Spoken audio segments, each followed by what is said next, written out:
ассалому алайкум шунавандаҳои арҷманд.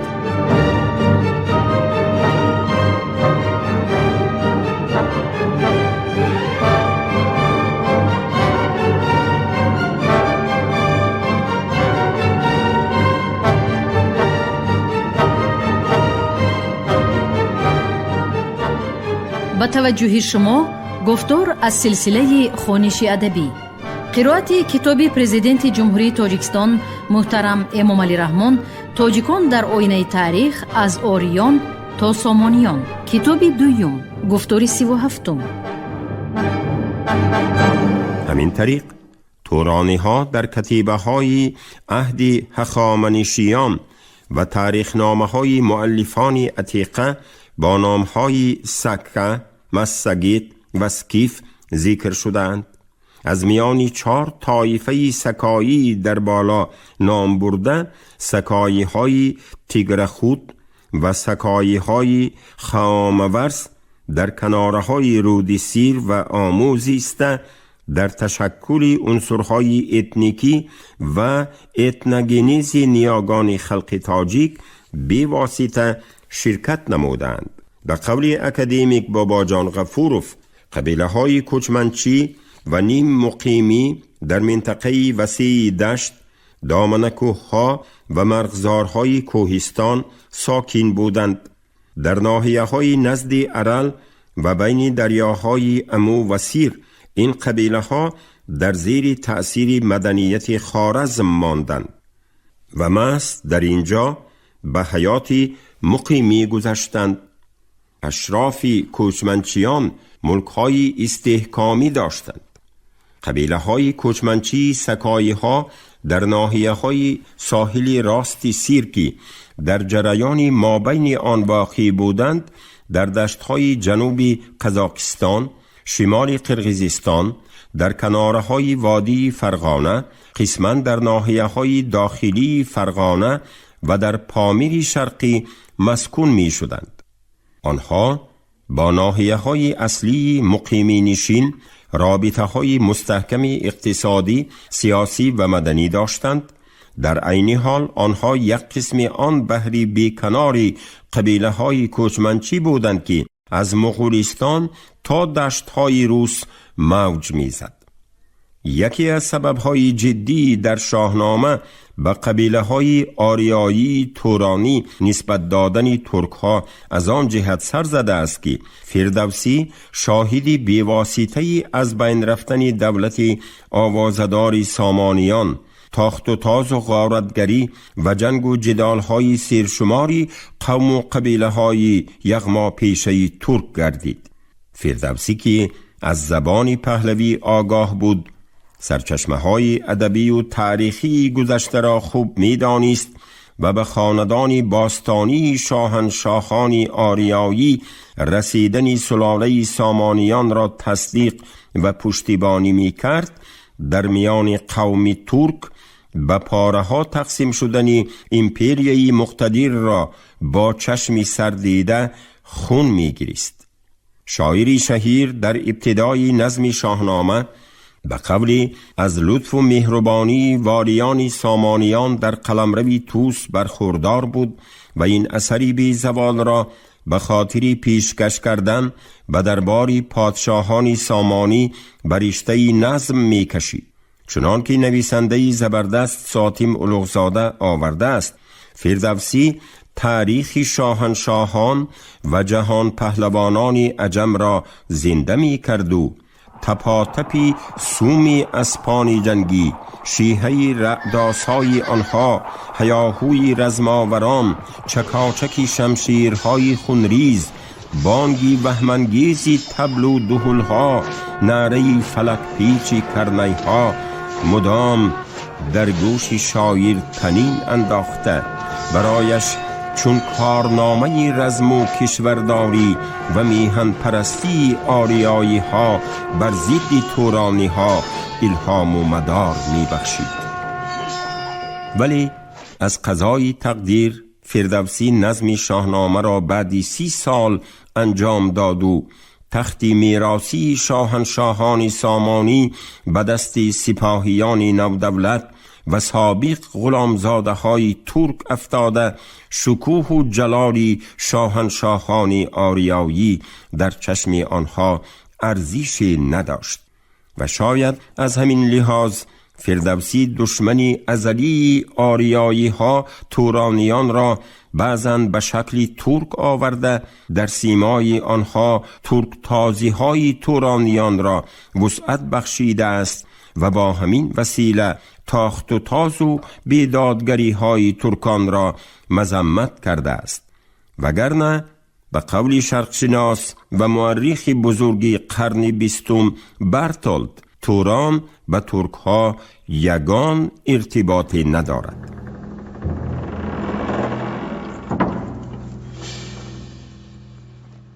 Что касается Турана, то это название встречается в Авесте и предполагает, что это другая ветвь арийского народа, менее культурная.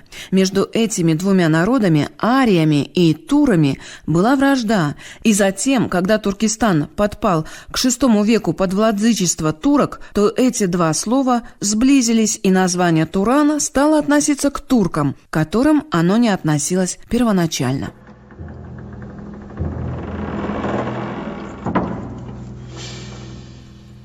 هنگامی که سخن از باب قوم و قبیله های گوناگونی آریایی های تورانی، سکایی ها، مسگیت ها، سورمت ها، سکروک ها، خیانیان، یوچی های و تخاری ها و غیره می رود، البته همه آنها را از روی عنصر و انگیزه های اتنیکی یکسان شمردن و تفاوت های موجوده و اتنوگرافی میان آنها را انکار کردن روا نیست و عامل دیگری را نیز باید به اینابت گرفت که بعضی قوم و قبیله های سکایی تورانی در جریان تاریخی پرحوادث مقام سیاسی، اجتماعی و مرزهای بود و باششان را باخته به قومهای دیگری کوچمنچی آمیزش یافتند یا متحد شدند و بر اثر اتحاد قبیله های مختلف چندین قبیله های سکایی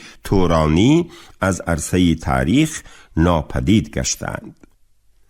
از این لحاظ در آغاز باب مذکور تاکید نمودیم که مسئله تشکل اتنیکی و مقام قبیله های کوچمنچی سکایی تورانی در تقدیر تاریخی خلقیت های آسیای مرکزی از جمله تاجیکان نظری عمیق و پژوهش تازه را تقاضا می کند. حتی یکی از تواناترین دانشمند و محقق خلقیت های آسیای مرکزی اکادمیک باباجان غفورف با وجود محدودیت‌های ایدئولوژی ساخت شوروی، تنگی فضای تدقیق و مشکلات ابراز آزادانه عقیده‌ها به این مسئله‌ها جسورانه دست زده اندیشه‌هایش را تا جای بیان نموده است. او برعکس چندین عالمان ترک ساز و ترک تاز عدالت تاریخی، حسن تفاهم علمی و نزاکت عالمی را رعایت نموده زمینه یک مکتب بزرگ تاریخ نگاری را گذاشته است. بسا به مورد است که بعضی اندیشه های این عالم بزرگ را عاید به برآمد اتنیکی قوم های کوچمنچی، کنغوی ها، اوسون ها، خیانی ها، یوچی ها و دیگر قبیله های سکایی یادآور شویم. خودی کنغوی ها کی ها بودند؟ مرکزی سرزمینی بیکناری آنها در کجا بود؟ عقیده تلستوف که موافق آن کنغوی و خوارزم یک چیزند در علم تاریخ شناسی خیلی معمول بود و مدتی دراز بحث ناپذیر دانسته می شد. ولی تدقیق مفصلی سرچشمه ها و نتیجه تحقیقات های نوترین نشان دادند که بسیار فکت ها مقابل این عقیده می باشند. چراگاه کنغوی ها احتمال در لب سیر واقع بوده، قرارگاه حاکمان آنها در قریبی های تاشکند جای داشت. به همین طریق مرکز کنغوی در مجرای میانه سیر بود. خوارزم باشد در یک گوشه دوردستی سرزمین واقعی بود که به کنغوی اطاعت می کرد. نسبتی اتنیکی کنغوی ها مورد بحث آریمان قرار گرفته است.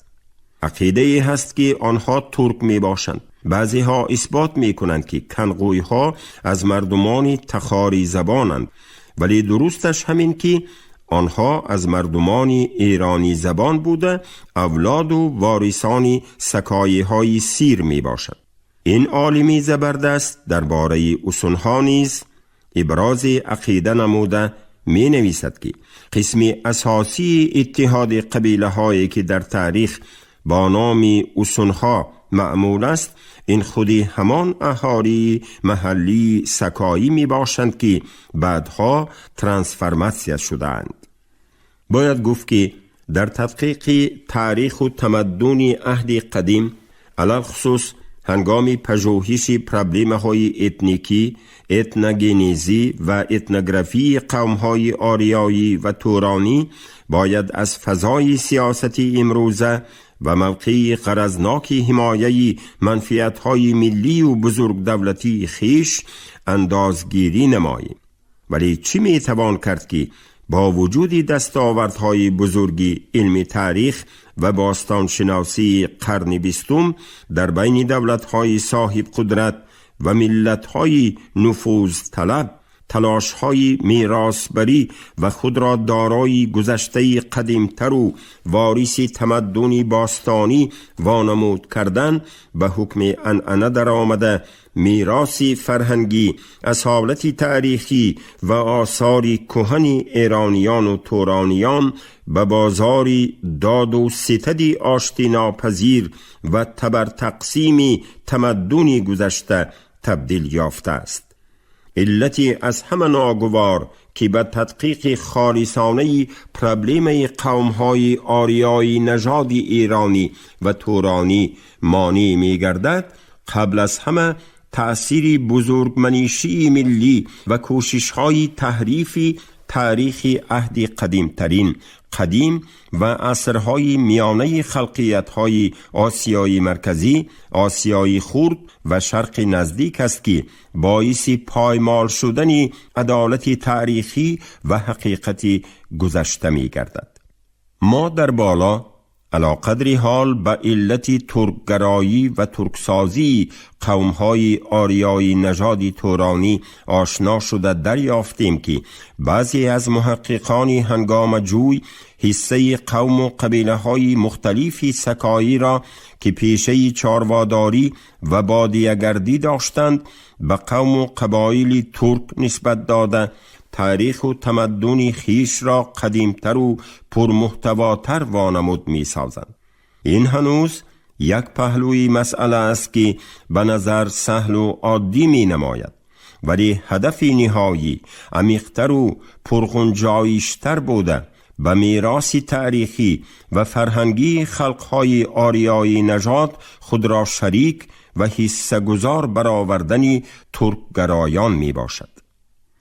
در زمینه برغلط تفسیر دادن ماهیت اصلی توران و اندیشه های ترکگرایی، دیرتر پیروان غایه پنترکیستی پدید آمدند که مظهر آنها از سرچشمه ایدئولوژی ملتچگی و غایه های شاوینیستی الهام می گرفت. علل خصوص وسوسه تأسیس دادن تورانی کبیر و تحت پرچم اسلام گرد آوردن کلی مسلمانان ترک زبان ترکستان در ترکیه عثمانی از آخر عصر 19 سر شده، سپس در حرکت‌های اصلاحات خواهی و قدرت طلبی جوان ترکان گسترش یافت. پیشوایان جوان ترکان انور پاشا، طلعت پاشا، جمال پاشا و دیگران عقیده های پنترکیه را با جد و جهد ترغیب و تشویق می نمودند. تمام خلقهای مسلمان از آن جمله خلقهای پوالژیا، قفقاز، ماورای قفقاز، آسیای میانه را دعوت می نمودند که در یک دولت عثمانی متحد شوند. خادم نمایان پنترکیه زیا گوکالپ نیت و مقصد اساسی آنها را به یک شکل معین آورده گفته بود که وطن ترکان نه ترکیه و ترکستان، بلکه کشوری ابد زنده و بیکرانی توران است. گذشته از این، تبلیغگری غایه های پنترکیستی زیا گوکالپ چنین دعوا داشت: مفهوم توران اسمی است که وحدت تورها یعنی ترک ها را در بر می گیرد. در این حال کلمه توران باید در نسبت ترکستان کبیر به کار برده شود که در خود تمام قوم های ترک را تجسم می نماید. توران در گذشته یک وطنی واحدی ترکان بود و در آینده همین طور خواهد شد. تورانیان ملت‌هایی بودند که فقط با زبان ترکی حرف می‌زدند. سیاست ملتگرایی پنترکیزم هنگام تأسیس یابی جمهوری خودمختار تاجیکستان 1924 و جمهوری اتفاقی تاجیکستان 1929 در هیئت اتحاد شوروی که قدمی به سوی تأسیس دادن دولت و دولتداری نوین تاجیکان بود، مشکلی های زیادی به بار آورد. کار تا جایی رسیده بود که حتی عالم توانا، نویسنده نامی و معارف پروری شناخته تاجیک عبدالرؤوف فطرت به پنترکیزم گرویده جمعیت ادبی چغتای گرونگی صحبت اهل چغتای را تأسیس داد. ناگفته نماند که پیروان سیاست پنترکیزم از جمله اعضایان محفل چغتای گرونگی حقوق معنوی خلق تاجیک را برای تأسیس دادن دولت ملی انکار نمودند. میراث تاریخی، دستاوردهای فرهنگی و ارزش‌های ادبی و هویت ملت تاجیک را به اعتبار نمی گرفتند. به قول عالم پرمحصول و نکته‌سنج ما اکادمیک محمد جان شکوری، آن نظریه پردازان ایدئولوگ های پنترکیزم می گفتند تاجیکان هویت ملی ندارند. از زبان ادبی، از تاریخ ادبیات، از فرهنگی مستقل، از صنعت موسیقی، معماری و غیره محرومند. و امروز این دعواها باز بلندتر صدا می دهند. آنها همه بدخواهان ما بوده، سرزمین ما را غصب کردند. اکنون تاریخ و فرهنگ ما را از خود کردن می خواهند و بنابراین می گویند که تاجیکان چیزی ندارند، یعنی هرچی دارند از آن ماست. خلاصه کلام، غایه های پنترکیستی از تفسیر نادرست و غیر علمی توران و به حد افراط رسانیدن عقاید تورانگرایی الهام گرفته، دیرتر تأسیس دادن امپریای تورانی کبیر یا خود ترکستان بزرگ را هدف اصلی خود قرار می دهد. به اندیشه مورخ شناخته نظرف ولی چنین تصورات غلط که گویا باشندگان اصلی و قدیمی آسیای میانه را ترک ها و ترک زبان ها تشکیل می دادند و از این لحاظ این کشور همیشه ترکستان نامیده می شده است، در مغز و ذهن سیاستمداران و روشنفکران عظمت طلب ترک سالار چنان نفوذ و تأثیر گذاشته است که آنها به موجودیت تاجیک و ایرانی در این منطقه هیچ مراسا و مدارا کرده نمی توانند و خود را وارث یگانه تمدن مادی و معنوی این منطقه حساب می کردگی می شوند. باید یادآور شد که چنین یک تصورات غلطی ترک سالاری و کجفهمی قسماً در اثر آمیختن و مخلوط کردن مفهوم اتنیکی و جغرافی توران و ترکستان به عمل آمده است که آنها را مرادف همدیگر دانسته ترکستان را جایگزین توران ساختند. چنان که معلوم است استعمال مفهوم تور و توران به معنای قوم و قبیله بدوی بادیه‌نشین ایرانی نژاد از کتاب مقدس زردشتیان اوستا آغاز می شود که آن در مقابل ایرانیان مسکونی و مدنی استفاده می شده است که آنها گهوناگه به سر ایرانیان حمله آورده خسارات و زیانهای فراوانی به بار می آوردند. پنتورکیزم در آغاز عصر 20 چون سیاست ملت پرستی و شاوینیسم بزرگ ملی قوت گرفته، علل خصوص در دوره مرزبندی جمهوری های اتفاقی آسیای میانه و تقسیم حدودهای ملی آن به سر خلق تاجیک خطرهای مدهش آورد. پنتورکستان در لحظه های بسا حساسی سازمان دادن جمهوری خودمختار و اتفاقی تاجیکستان در هیئت اتحاد شوروی مقاومت شدید نشان داده هستی ملت تاجیک، هستی زبان تاجیکی، هستی میراث فرهنگی و تاریخی و هستی آیین دولت و دولتداری تاجیکان را زیر شبهه می گذاشتند یا خود روی راست این کار می کردند. همین سیاست ناسالم و یک طرفه بود که جمهوری اتفاقی تاجیکستان را به قول اکادمیک محمد جان شکوری از مرکزهای فرهنگی و شهرهای قدیمه خود محروم ساخته تاجیکان بخارا را دو پاره کرد. به تاجیکان تاجیکستان و تاجیکان ازبکستان جدا نمود. مقصد به هم زید گذاشتن این دو گروه تاجیکان بود تا که بین پاره ها نزاع سر زند. در حقیقت چنین شد. چون تاجیکان تاجیکستان از مرکزهای بزرگ فرهنگی خود از بخارا و سمرقند جدا شدند، روحیه مرکزگریزی و محلگرای قوت گرفت و هاکذا.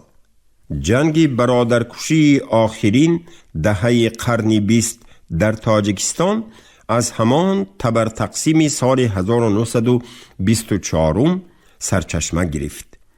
دامن این موضوع را مختصر کرده به خوانندگان ارجمند می رسانیم که تفصیلات مفصل و هنگامه تبر تقسیم مرزهای آسیای میانه در دو کتاب اکادمیک رحیم ماسف استوریا تپورن و رزدیلینیا سال 1991 و تاجیکی استوریاس گریفم سویرشن سیکریتنا سال 1995 با جزئیات و دلیل‌های ردناپذیر انعکاس یافته است.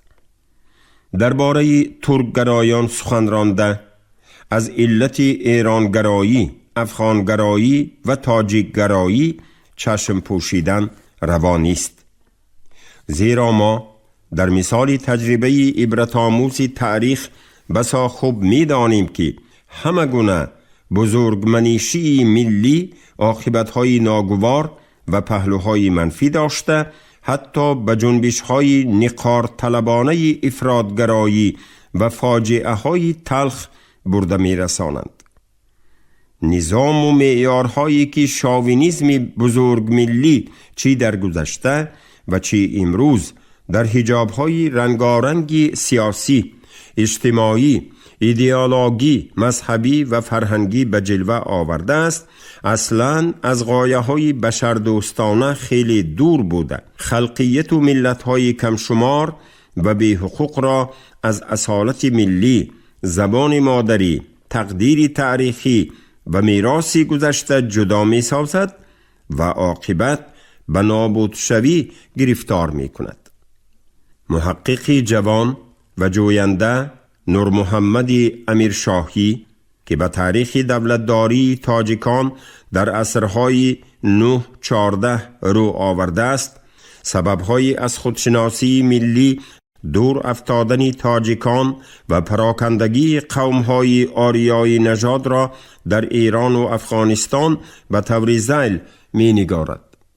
در ایران کنونی بعد از حکمرانی طولانی ترکان در سال 1925 در این کشور سلاله ایرانی نژادی رضا شاه پهلوی به سر تخت آمد و از تفاخرات زیادی که این سلاله بر گذشته خیش داشت خواست نام قدیمی و اصلی این سرزمین را برقرار کند و بدین خاطر نام دولت را که تا این دم فارس بود به ایران عوض کرد.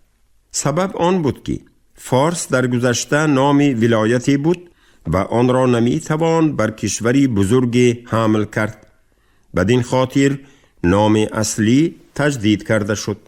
ولی این دفعه خطای فاحش‌تری صورت گرفت، زیرا این مفهومی وسیع تاریخی را که متعلق به سرزمینی بزرگتری بود در یک قسمتی آن محدود ساخت و بعد از این آهسته آهسته مفهوم ایران و ایرانی از قسمت‌های شرقی سرزمین بدر شد و این فاحش‌ترین غلطی آن طبقه است.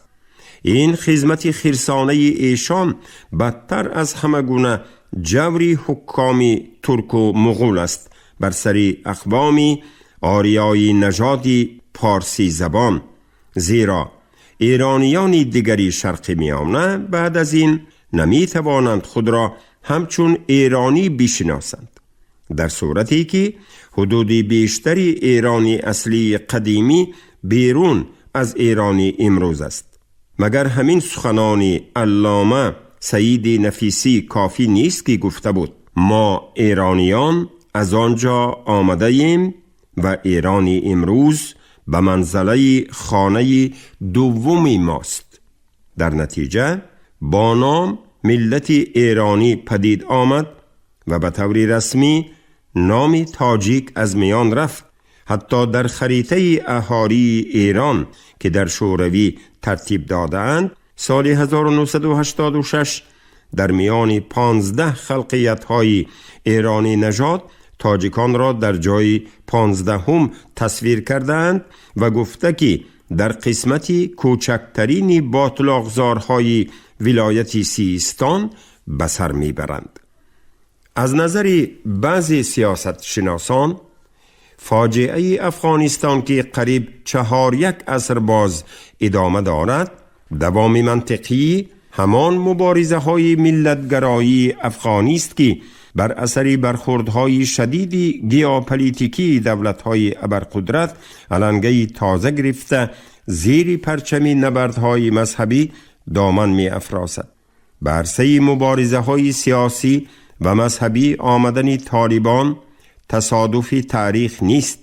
نیروهای بین المللی هستند که تخم این قوه قدرت طلب را در پیراهن اسلامی کیشتند، در طول چندین سالها سبزاندند و با مبلغ مواد ضروری، مصرف جنگ و لوازمات حربی تأمین نموده عاقبت آنها را به میدان مبارزه بی امان پرتافتند. اگر جنگ و خونریزی ها با همین رنگ ادامه یابد، هستی تاجیکان افغانستان و رشد و نموی زبان و فرهنگ آن در این سرزمین زیر فشار شاوینیسم بزرگملی افغانگرایی رو به زوال می آرد. حالان که افغانستان کنونی در عهد قدیم گهواره تمدن آریایی به شمار رفته در آغاز با نام بلخ و باختر شهرت داشت. در عصرهای میانه با نام خراسان و سیستان مشهور بود. در میانه های عصر 18 قبایل افغانی این سرزمین را فتح کرده دولت خود را ساختند و در عصر 19 توسط انگلیس ها نام افغانستان را گرفت و بعد از این در کشوری نام افغانستان سرکوبی تاجیکان شروع شد و آهسته آهسته به خود نام ملت افغان را گرفتند. در این کشور که سراسر سرزمین تاجیکان بود برای نابود ساختن آن اصولهای گوناگون را به کار بردند. پیش از همه بر آنها نامهای مختلف نهاده شد، مثل چارایماق ها، هزاره ها، قزلباش ها، فارسی کابوری و امثال این، تا بدین واسطه هر گروه خود را از دیگر جدا داند.